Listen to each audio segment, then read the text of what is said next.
Shalom, selamat pagi, selamat datang dan selamat beribadah untuk kita semua pada kebaktian pagi ini, Minggu 17 Januari 2021. Segala puji syukur kepada Tuhan kita Yesus Kristus karena telah menjaga dan melindungi kita dan atas perkenanannya telah mengumpulkan kita untuk kembali dalam rumahnya sebagai satu keluarga Allah untuk memuji dan memuliakan namanya. Adapun hal-hal yang perlu kami sampaikan sebagai warta mimbar pada pagi hari ini adalah sebagai berikut. Untuk kebaktian pagi hari ini di Jemaat Pusat dipimpin oleh Evangelis Samuel Jula. Dan untuk kebaktian petang di Jemaat Pusat dipimpin oleh Evangelis Andi Shalom Biha. Kebaktian di Pos UL dipimpin oleh Evangelis Martin Mira Dida. Musik oleh Saudari Irene. Song leader oleh Penatua Aspert Yamiraga dan Saudari Nurlina Yamiraga. Oleh karena itu jemaat sekalian, selanjutnya mari kita memasuki hadirat Allah sambil mengagungkan namanya dengan menyanyikan pujian dari Kidung Jemaat nomor 10. Jemaat, saya mohon untuk bangkit berdiri.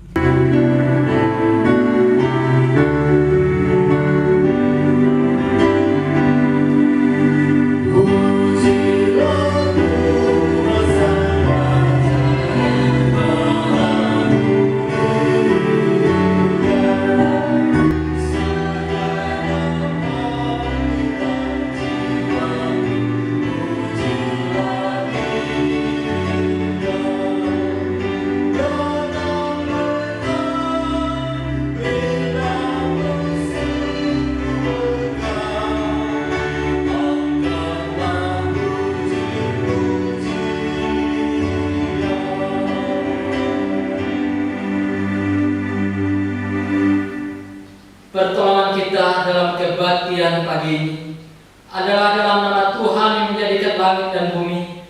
Amin. Kasih karunia dan damai sejahtera dari Allah Bapa kita dan dari Tuhan kita Yesus Kristus menyertai kita sekalian. Amin.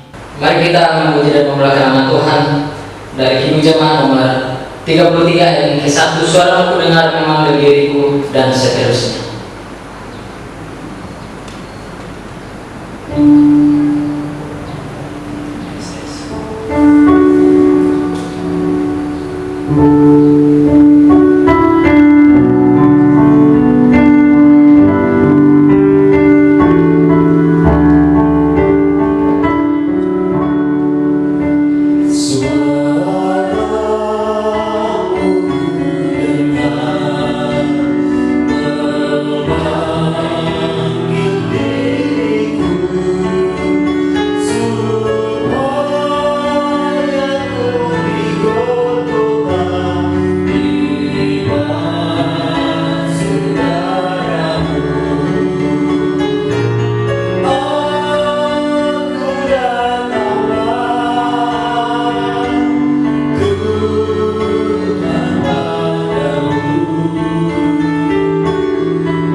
Maka datanglah Yesus dari Galilea ke Yordan kepada Yohanes untuk dibaptis olehnya. Tetapi Yohanes mencegah dia, katanya, "Apa yang perlu dibaptis olehmu dan engkau yang datang kepadaku?" Ini menjadi nas pembimbing bagi kita dalam Matius pasal ketiga ayat yang ke-13 hingga ayatnya yang ke-14. Mereka kembali merenungkan ke-10 Allah dari Keluaran pasal ke-20 ayat yang pertama hingga ayat yang ke-17. Lalu Allah mengucapkan segala firman ini, "Akulah Tuhan Allahmu yang membawa engkau keluar dari tanah Mesir, dari tempat perbudakan. Jangan ada padamu Allah lain di hadapanku. Jangan membuat bagimu patung menyerupai apapun yang ada di langit di atas, atau yang ada di bumi di bawah, atau yang ada di dalam air di bawah bumi.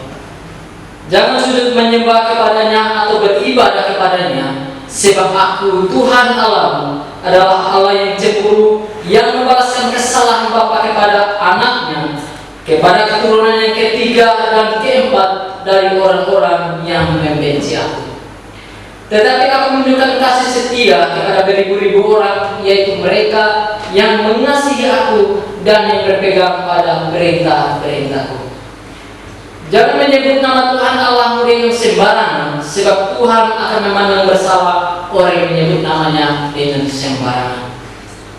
Ingatlah dan kuduskanlah hari Sabat. 6 hari lamanya engkau bekerja dan melakukan segala pekerjaanmu. Tetapi di hari ke-7 adalah hari Sabat Tuhan Allahmu. Maka jangan melakukan sesuatu pekerjaan, engkau atau anakmu laki-laki atau anakmu perempuan, atau hambamu laki-laki atau hambamu perempuan, atau hewanmu atau orang asing yang di tempat kediamanmu. Sebab 6 hari lamanya Tuhan menjadikan langit dan bumi, laut dan segala isinya, dan Ia berhenti pada hari ke-7. Itulah sebabnya Tuhan memberkati hari Sabat dan menguduskannya. Hormatilah ayahmu dan ibumu, supaya lanjut umurmu di tanah yang diberikan Tuhan Allahmu kepadamu. Jangan membunuh, jangan berzina, jangan mencuri, jangan mengucapkan saksi dusta tentang sesamamu, jangan mengingini rumah sesamamu, jangan mengingini istrinya atau hambanya laki-laki atau hambanya perempuan atau lembunya atau keledainya atau apapun yang dipunyai sesamamu. Demikian 10 ketetapan Tuhan Allah kita. Mari kita bersama-sama memuji dan memuliakan nama Tuhan ketika kita menyadari bahwa kita adalah manusia yang tidak mampu untuk melakukan semua yang dituntut oleh Allah, dan dengan itu mari juga kita datang di hadapan Tuhan mengakui dosa dan pelanggaran kita. Namun sebelumnya mari kita memuji dan memuliakan nama Tuhan dari KPI nomor 22 ayat 1 dan ayat yang kedua. Bukan karena kebaikanmu, bukan karena fasih bidamu, dan seterusnya. Kebaikanmu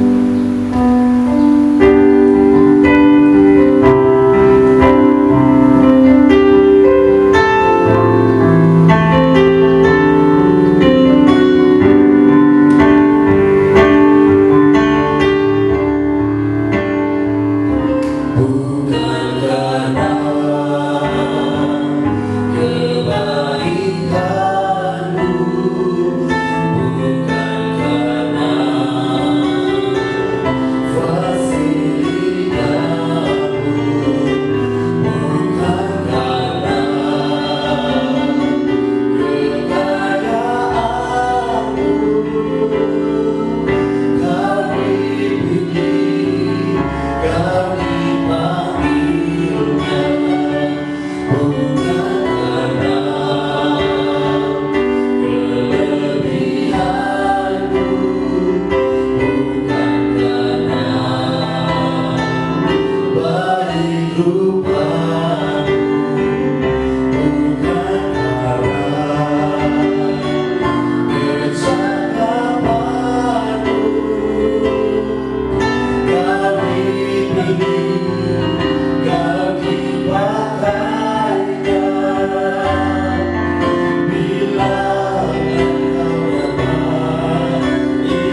Mari kita berdoa.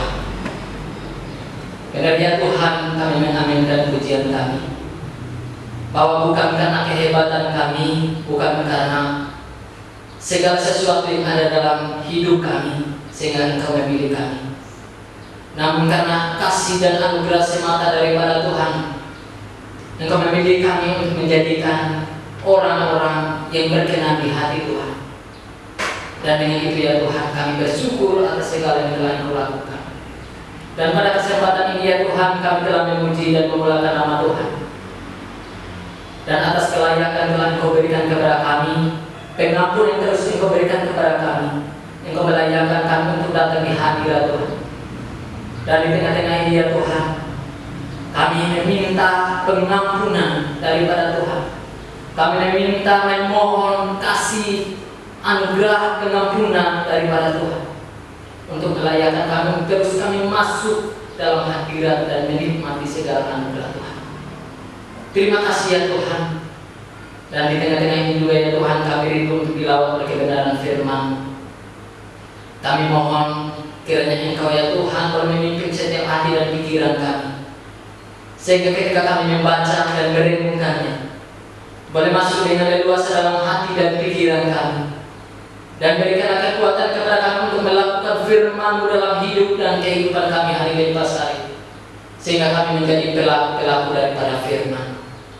Terima kasih ya Tuhan, kami sudah siap untuk mendengarkan firman. Engkau berapi anak-Mu yang akan menyampaikan firman-Mu, sehingga jemaat Tuhan boleh diberkati oleh pemberitaan yang Engkau kehendaki. Terima kasih ya Tuhan, dan doa kami hanya di dalam nama Tuhan kami Yesus Kristus kami datang dan berdoa. Amin. Bapak Ibu saudara-saudara yang saya kasih dalam Tuhan kita Yesus Kristus, tiba saatnya bagi kita untuk membaca dan merenungkan firman Tuhan. Mari kita membuka bersama-sama dari Matius pasal yang ketiga. Matius pasal yang ketiga ayat yang pertama hingga ayatnya yang ke-17. Matius pasal ketiga ayatnya yang pertama hingga ayatnya yang ke-17. Saya akan membaca bagi Bapak Ibu saudara-saudara semuanya, dan Bapak Ibu boleh mengikutinya di dalam hati. Dengan berikut Yohanes Pembaptis. Pada waktu itu tampillah Yohanes Pembaptis di padang gurun Yudea dan memberitakan, bertobatlah sebab kerajaan surga sudah dekat. Sesungguhnya dialah yang dimaksudkan Nabi Yesaya ketika ia berkata, ada suara orang yang berseru-seru di padang gurun, persiapkanlah jalan untuk Tuhan, luruskanlah jalan baginya. Yohanes memakai jubah bulu unta dan ikat pinggang kulit, dan makanannya belalang dan madu unta. Maka datanglah kepadanya penduduk dari Yerusalem, dari seluruh Yudea dan dari seluruh daerah sekitar Yordan. Lalu sambil mengaku dosanya mereka dibaptis oleh Yohanes di sungai Yordan. Tetapi waktu ia melihat banyak orang Farisi dan orang Saduki datang untuk dibaptis, berkatalah ia kepada mereka, hai kamu keturunan ular beludak, siapakah yang mengatakan kepada kamu bahwa kamu dapat melarikan diri dari murka yang akan datang? Jadi hasilkanlah buah yang sesuai dengan pertobatan. Dan janganlah mengira bahwa kamu dapat berkata dalam hatimu, Abraham adalah bapa kami. Karena aku berkata kepadamu, Allah dapat menjadikan anak-anak bagi Abraham dari batu-batu ini. Kapak sudah tersedia pada akar pohon, dan setiap pohon yang tidak menghasilkan buah yang baik pasti ditebang dan dibuang ke dalam api. Aku membaptis kamu dengan air sebagai tanda pertobatan, tetapi ia yang datang kemudian daripadaku lebih berkuasa daripadaku, dan aku tidak layak melepaskan kasutnya. Ia akan membaptiskan kamu dengan Roh Kudus dan dengan api. Alat penampi sudah di tangannya. Ia akan membersihkan tempat pengirikannya dan mengumpulkan gandumnya ke dalam lumbung, tetapi debu jerami itu akan dibakarnya dalam api yang tidak terpadamkan. Menjadi ayat fokus kita di ayat ke-17 dan ayat ke-13 hingga ayat ke-17. Maka datang Yesus dari Galilea ke Yordan kepada Yohanes untuk dibaptis olehnya. Tetapi Yohanes mencegah dia, katanya, "Akulah yang perlu dibaptis olehmu, dan engkau yang datang kepadaku." Lalu Yesus menjawab, katanya kepadanya, "Biarlah hal itu terjadi, karena demikianlah sepatutnya kita menggenapkan seluruh kehendak Allah." Dan Yohanes pun menuruti. Sesudah dibaptis, Yesus segera keluar dari air, dan pada waktu itu juga langit terbuka, dan ia melihat Roh Allah seperti burung merpati turun ke atasnya. Lalu terdengar suara di surga yang mengatakan, "Inilah anakku yang kukasihi, kepadanya lah aku berkenan." Amin. Demikian jauh kebenaran firman Tuhan yang akan kita renungkan pada pagi hari ini. Menjadi judul kita adalah karya. Bapak Ibu saudara-saudara yang saya kasih dalam Tuhan kita Yesus Kristus, minggu ini adalah minggu yang pertama di mana kita boleh melakukan persekutuan lewat online media, dan kita boleh percaya bahwa kuasa Tuhan tidak dibatasi oleh apapun. Baik kita beribadah di rumah, dimanapun kita berada, pastinya Tuhan ada bersama-sama dengan kita. Oleh sebab itu, mari kita mempersiapkan diri kita untuk terus datang di hadapan Tuhan dan meminta tuntunan daripada Tuhan untuk menghidupkan firman-Nya tentunya dalam kehidupan kita hari lepas hari. Bapak Ibu saudara-saudara yang saya kasih dalam Tuhan kita Yesus Kristus, minggu lalu kita sudah mendengar bagaimana antusias orang Majus untuk mencari Kristus dan mempersembahkan apa yang mereka bawa, serta mereka menyembah di mana Kristus berada. Tentunya untuk menemukan Kristus, mereka harus mengikuti bintang yang mereka lihat pada waktu mereka masih di tempat tinggal mereka. Jadi seharusnya kita harus menjadi bintang itu untuk membawa orang-orang kepada Kristus. Kita harus menjadi bintang di tengah-tengah keluarga kita. Kita harus menjadi bintang di tempat kerja kita. Kita harus menjadi bintang di tempat kuliah kita, di kampus kita, sehingga kita mampu untuk membawa orang-orang kepada Kristus. Jadi judul kita pada minggu ini mengingatkan kita kembali untuk melihat ke belakang, melihat kepada nubuatan-nubuatan atau janji-janji Allah yang pernah Dia katakan, serta pekerjaan-pekerjaan Allah yang telah Dia lakukan dengan sungguh luar biasa.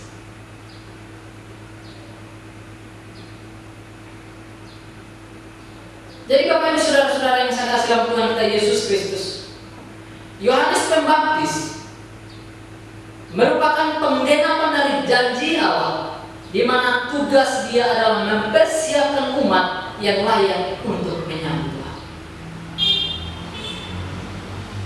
Jadi ketika kita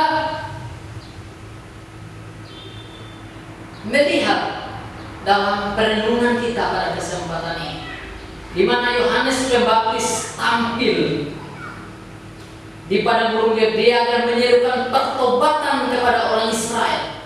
Bertobatlah sebab kerajaan surga sudah dekat. Dan kita melihat di situ, maka orang dari seluruh Yudea, dari seluruh daerah sungai Yordan berbondong-bondong memberi diri mereka untuk dibaptis. Dan kita melihat di situ tujuan daripada baptisan Yohanes adalah baptisan pertobatan. Namun dalam baptisan ketika Yesus dibaptis bukanlah tujuan untuk membaptis dalam pertobatan. Dari begitu banyak orang dibaptis dan bertobat, Yesus salah satu yang ada di tengah-tengah mereka untuk datang dibaptis pada waktu itu. Ketika kita lihat di sini ada sebuah ketaatan yang dilakukan oleh Kristus dalam melakukan misi yang telah diberikan kepadanya oleh Bapa. Di mana dia harus pergi dari Galilea menempuh perjalanan sampai ke Sungai Yordan hanya untuk dibaptis. Bagi Yesus baptisan itu begitu penting. Lalu bagaimana dengan kita? Apakah baptisan bagi kita itu penting? Atau baptisan itu hanya sekedar begitu lewat begitu saja? Jadi Bapak Ibu Saudara-saudara yang saya kasih dalam Tuhan kita Yesus Kristus, ada beberapa poin untuk kita memahami karya Allah yang dinyatakan dalam perenungan kita hari ini. Yang pertama adalah tentang baptisan. Sangat perlu kita dalami mengapa Yesus dibaptis. Apakah karena dosa atau tidak? Kalau dia tidak berdosa, mengapa ia dibaptis? Itulah menjadi pertanyaan-pertanyaan yang sering dilontarkan oleh orang-orang yang tidak percaya kepada Kristus. Ada 3 hal yang untuk kita bisa memahami kenapa Yesus Kristus dibaptis. Yang pertama, Yesus dibaptis untuk menggenapkan seluruh kebenaran. Kalau kita baca ayat yang ke-15, lalu Yesus menjawab katanya kepadanya, biarlah hal itu terjadi karena demikianlah sepatutnya kita menggenapkan seluruh kehendak Allah. Menggenapkan seluruh kehendak Allah. Artinya bahwa Yesus dibaptis merupakan ketaatan dirinya kepada Bapanya yang merupakan tugas atau misi yang sedang dijalankan oleh Yesus. Hal yang kedua, kenapa Yesus dibaptis? Adalah penyamaan dirinya dengan manusia yang berdosa meskipun dia tidak berdosa. Ia menunjukkan kerendahan hati, di mana Yesus menunjukkan dia adalah orang yang rendah hati. Kalau kita baca dalam Filipi 2 ayat yang ke-5 hingga ayat yang ke-7, jelas dikatakan di situ, yang walaupun dalam rupa Allah tidak menganggap kesetaraan dengan Allah itu sebagai milik yang harus dipertahankan, melainkan telah mengosongkan dirinya sendiri dan mengambil rupa seorang hamba dan menjadi sama dengan manusia. Dan dalam keadaan sebagai manusia, ia telah merendahkan dirinya dan taat sampai mati, bahkan sampai mati di kayu salib. Kita lihat di sini bagaimana Yesus Kristus, dia harus sama seperti manusia. Ketika dia masuk untuk dibaptis, dia memposisikan diri kita yang seharusnya kita di sini.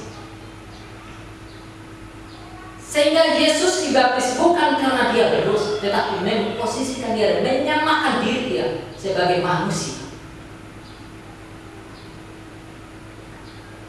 Dan selain daripada itu, dia merendahkan dirinya. Dia Allah yang sebenarnya tidak terbatas.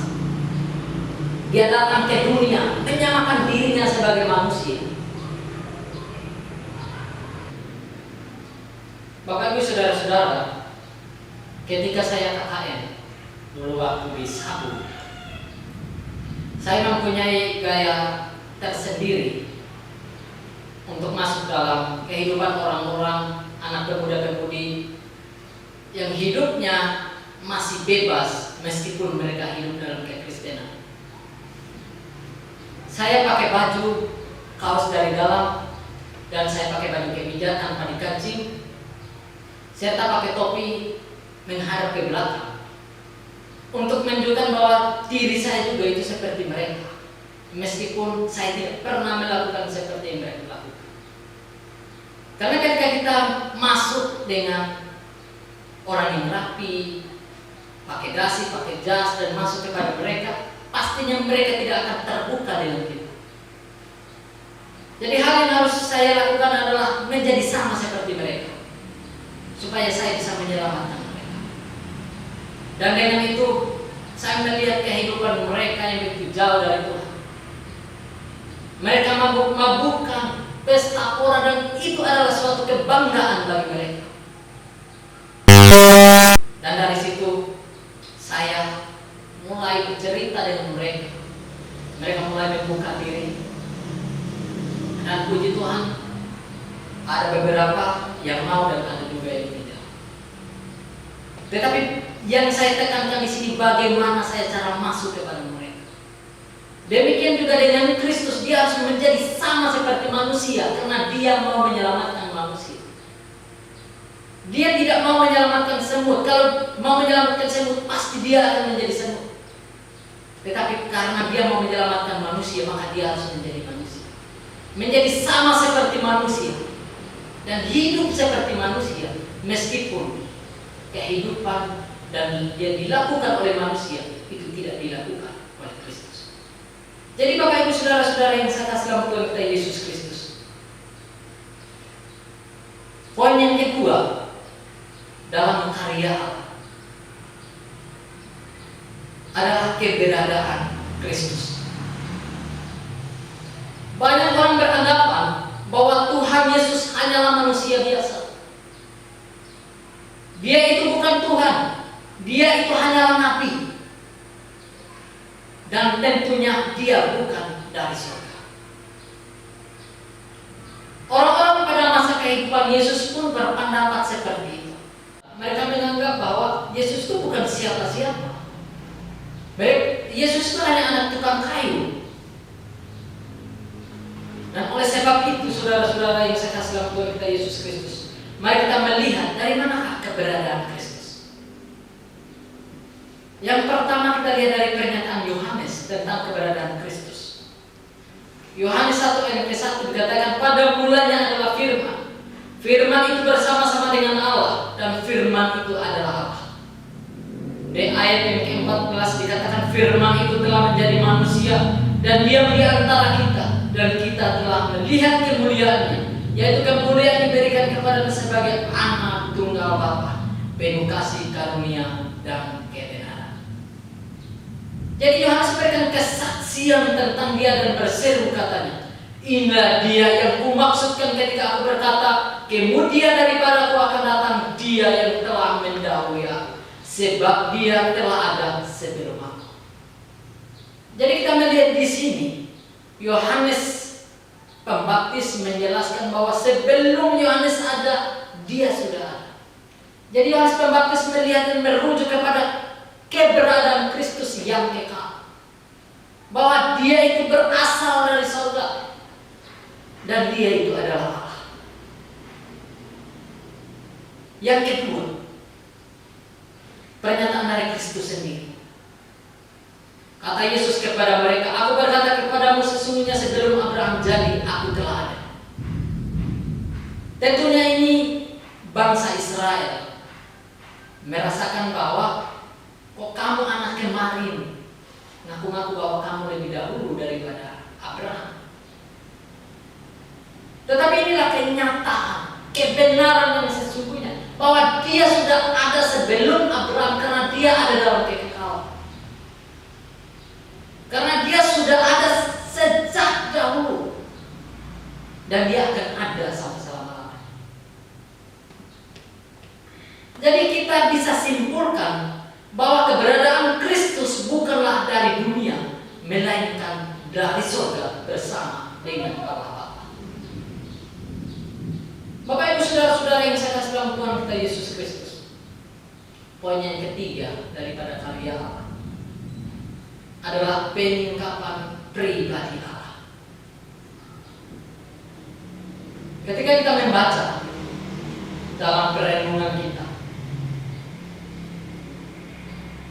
di mana di ayat ke-16 sesudah dibaptis Yesus segera keluar dari air, pada waktu itu juga langit terbuka dan kami melihat Roh Allah seperti burung merpati turun di atasnya. Lalu terdengarlah suara dari surga yang mengatakan, inilah anakku yang kukasihi, kepadanya lah aku berkenan. Banyak orang yang mempertanyakan ajaran tentang Tritunggal. Bahkan banyak orang yang bukan Kristen mengatakan bahwa orang Kristen percaya akan tiganya Tuhan. Tentu saja hal ini tidaklah benar, sebab iman Kristiani mengajarkan Allah yang esa. Namun bagaimana mungkin Allah yang Esa ini mempunyai 3 pribadi.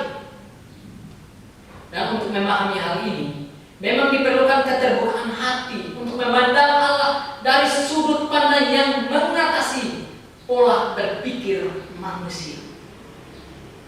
Jika kita berkeras untuk membatasi kerangka berpikir kita bahwa Allah harus dapat dijelaskan dengan logika manusia dengan semata-mata, maka kita membatasi pandangan kita sendiri, sehingga kehilangan kesempatan kita untuk melihat gambaran yang lebih luas tentang Allah dan untuk bisa mengetahui Allah itu seperti apa. Tentu Allah sendiri yang mampu untuk menyatakannya. Bapak Ibu saudara-saudara yang saya kasih dalam Tuhan kita Yesus Kristus, walaupun kita mengetahui bahwa konsep Tritunggal ini tidak dapat dijelaskan hanya dengan akal, bukan berarti bahwa alat Tritunggal ini adalah konsep yang sama sekali tidak masuk akal. Tritunggal adalah suatu istilah yang ditemukan di dalam Alkitab, namun sebuah kata yang digunakan untuk menggambarkan secara jelas tentang Tuhan di dalam Alkitab. Bapak Ibu saudara-saudara yang saya kasih dalam Tuhan kita Yesus Kristus, Alkitab dengan jelas mengatakan bahwa Allah Bapa, Allah Anak, dan Allah Roh Kudus, dan juga dengan jelas mengatakan bahwa hanya ada satu Tuhan. Demikian juga dengan istilah tri yang berarti 3 dan tunggal yang berarti satu. Satu cara untuk mengetahui apa yang diungkapkan Alkitab kepada kita tentang Tuhan, bahwa Tuhan adalah 3 pribadi yang memiliki esensi sifat ketuhanan yang sama.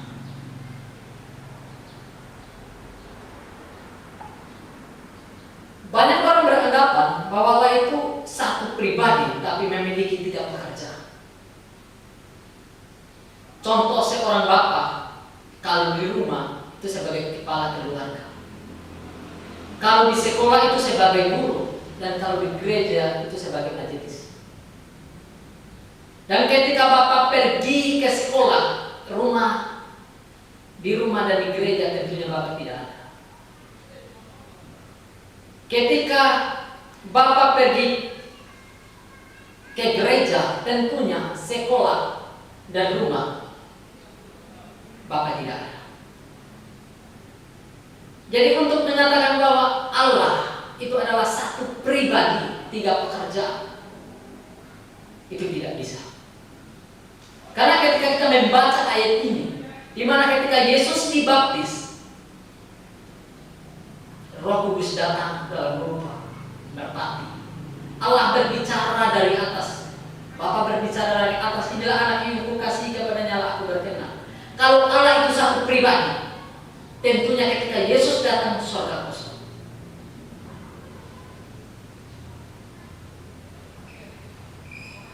Jadi Bapak Ibu saudara-saudara yang saya kasih dalam Tuhan kita Yesus Kristus, contoh satu lagi, di dalam gelas ada berisi pulpen, penggaris, dan juga jangkar. Pulpen untuk menulis, penggaris untuk menggaris, dan jangkar untuk menggambar. Pulpen bukan penggaris, penggaris bukan pulpen, dan jangkar bukan pulpen, tetapi mereka ada dalam satu gelas. Begitu juga dengan Allah. Bapa bukan anak, anak bukan Roh Kudus, dan Roh Kudus bukan Bapa dan anak, tetapi satu dalam kekekalan, yaitu Allah.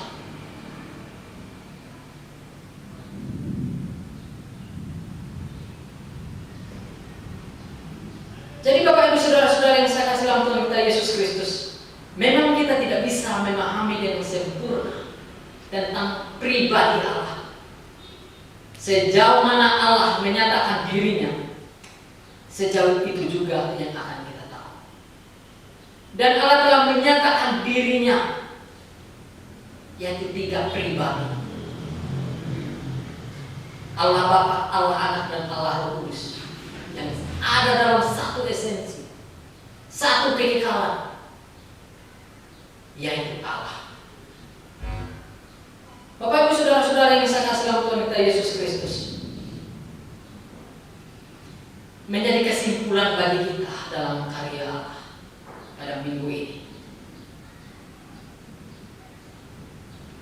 di mana karya Allah yang begitu luar biasa, baik dalam pembaptisan dan juga keberadaan Kristus dan juga penyingkapan tentang dirinya, merupakan suatu hal yang harus kita syukuri dalam hidup kita, di mana kita boleh lebih mengenal Allah kita yang dasar dan mulia itu.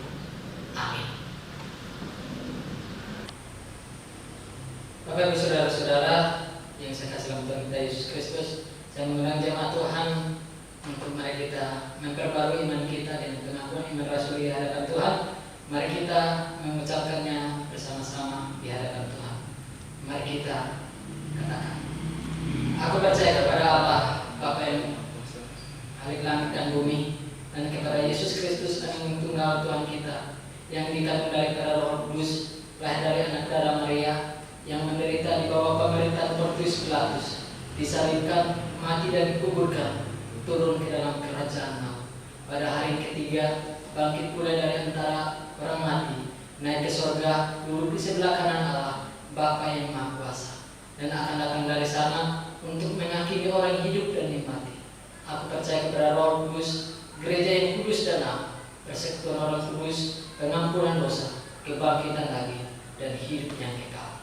Amin. Saya persilakan dulu kembali. Mari kita memuji dan memuliakan nama Tuhan sekalian dengan perkumpulan persembahan dari KPRI nomor 60 ayat 1 dan ayatnya yang kedua. Anak Allah datang ke dunia untuk selamatkan yang berdosa dan seterusnya. Datang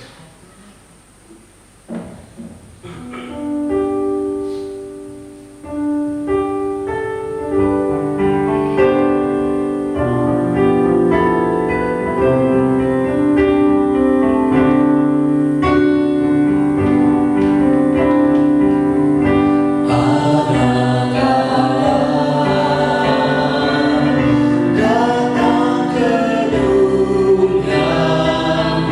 dunia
dalam doa syukur dan doa syafaat kita. Mari kita mempersiapkan diri kita, hati kita di hadapan Tuhan. Mari kita datang dalam doa. Kita berdoa. Ya Tuhan dan Allah kami sangat bersyukur ya Tuhan untuk minggu yang Engkau berikan kepada kami, di mana kami boleh merasakan akan hadirat Tuhan yang sungguh luar biasa, di mana kami boleh merasakan akan anugerah Tuhan yang terus Engkau nyatakan bagi kami. Dan pada kesempatan ini ya Tuhan, kami datang di hadapan bersyukur atas segala yang telah Engkau lakukan dalam hidup kami sepanjang minggu yang telah kami lewati. Kami menyadari ya Tuhan bahwa kami adalah manusia yang sangat membutuhkan Tuhan, dan dengan itu kami sungguh sangat merasakan akan penyertaan Tuhan dalam hidup kami. Terima kasih ya Tuhan, pada kesempatan ini juga ya Tuhan, kami bersyukur untuk firman-Mu yang terus mengingatkan kami bagaimana kami harus hidup sebagai orang percaya, bagaimana kami harus hidup sebagai orang Kristen, dan bagaimana kami harus hidup sebagai orang yang sudah dimenangkan oleh Kristus. Dan dengan itu ya Tuhan, kiranya Engkau boleh menanamkan firman-Mu dalam hati dan pikiran kami, dan berikan kekuatan kepada kami untuk melakukan firman-Mu dalam kehidupan kami hari lepas hari. Ya Tuhan, pada kesempatan ini kami juga datang di hadapan-Mu dengan membawa segala pergumulan kehidupan kami, karena kami sangat membutuhkan Engkau ya Tuhan. Kami datang di hadapan-Mu dengan segala kelemahan kami. Kami datang di hadapan-Mu dengan segala permohonan kami, dan kiranya Engkau ya Tuhan boleh sungguh untuk mendengarkan permohonan kami. Kami berdoa ya Tuhan untuk jemaat-Mu yang ada dalam gereja Reformasi Kupang, yang mungkin saat ini kami boleh beribadah online. Kiranya Engkau ya Tuhan boleh memberkati mereka dimanapun mereka berada. Kiranya Engkau ya Tuhan boleh memberkati setiap pekerjaan dan aktivitas mereka. Kiranya Engkau ya Tuhan boleh memberkati setiap pendidikan dan perkuliahan mereka, dan mereka boleh terus merasakan akan kasih dan penyertaan serta pemeliharaan dari Tuhan. Terima kasih ya Tuhan, kami juga berdoa ya Tuhan setiap anak-anak Tuhan yang saat ini mengalami keadaan sakit, penyakit, kelemahan tubuh. Kiranya Engkau ya Tuhan boleh memberikan kekuatan penghiburan, memberikan kesembuhan kepada mereka, dan mereka di minggu-minggu yang akan datang boleh mereka merasakan akan kesembuhan dan mujizat yang terus menyatakan dalam kehidupan mereka. Terima kasih ya Tuhan, kami juga saat ini menyerahkan anak-anak Tuhan yang mengalami penambahan umur dalam minggu ini. Kiranya Engkau ya Tuhan boleh terus memberkati mereka, menyertai kehidupan mereka, terus menyadarkan mereka bahwa kehidupan yang saat ini mereka jalannya adalah kehidupan karena anugerah dari Tuhan. Dan biarlah mereka tetap datang di hadapan Tuhan bersyukur atas segala yang telah Engkau lakukan dalam hidup mereka. Ya Tuhan, kami juga berdoa ya Tuhan untuk oma-opa dalam jemaat gereja Reformasi Kupang dalam menghadapi masa tua mereka. Karena Engkau ya Tuhan boleh memberikan kekuatan penghiburan damai sejahtera dalam hidup mereka. Terima kasih ya Tuhan, saat ini kami juga berdoa untuk bangsa dan negara kami dalam keadaan situasi yang saat ini dialami oleh bangsa kami dan juga dunia. Kiranya Engkau ya Tuhan boleh campur tangan dalam setiap usaha yang dilakukan oleh pemerintah, terkhususnya umat-umat-Mu yang ada dalam pelosok negeri ini, yang ada di dalam seluruh dunia ini. Kiranya Engkau ya Tuhan boleh terus memberikan kepastian kehidupan akan pemeliharaan Tuhan dalam hidup mereka, agar mereka tidak bimbang, agar mereka tidak takut dengan situasi keadaan yang terus mereka hadapi. Dan biarlah mereka tetap memandang kepada Tuhan, dan mereka tetap percaya akan pemeliharaan Tuhan begitu nyata dalam hidup mereka, dan mereka boleh merasakan akan damai sejahtera hidup yang pasti di dalam Tuhan. Terima kasih ya Tuhan, kami menyerahkan juga kehidupan kami semuanya ke dalam tangan pengasuh kesian Tuhan, dan persembahan kami juga kami diserahkan ke dalam tangan pengasihan Tuhan. Biarlah nama Tuhan dipuji dan dipermuliakan dalam hidup kami. Dengan doa kami hanya di dalam nama Tuhan kami Yesus Kristus kami datang dan berdoa. Amin. Mari kita kembali memuji dan memuliakan nama Tuhan. Dari Kidung Jemaat nomor 346 ayat 1 dan ayat yang ketiga. Nanti di ayat ketiga saya mengundang jemaat Tuhan untuk bangkit berdiri. Tuhan Allah beserta engkau sampai bertemu kembali, kasih Kristus mengawali dan seterusnya.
Peganlah firman telah engkau dengar dan lakukanlah dalam kehidupanmu hari lepas hari, dan terimalah berkat Tuhan. Tuhan memberkati engkau dan melindungi engkau. Tuhan menyinari engkau dengan wajah-Nya dan memberi engkau kasih karunia. Tuhan menghadapkan wajah-Nya kepadamu dan memberi engkau damai sejahtera dari sekarang sampai selama-lamanya. Amin. Amin, amin, amin. Kami sungguh yakin dan setuju.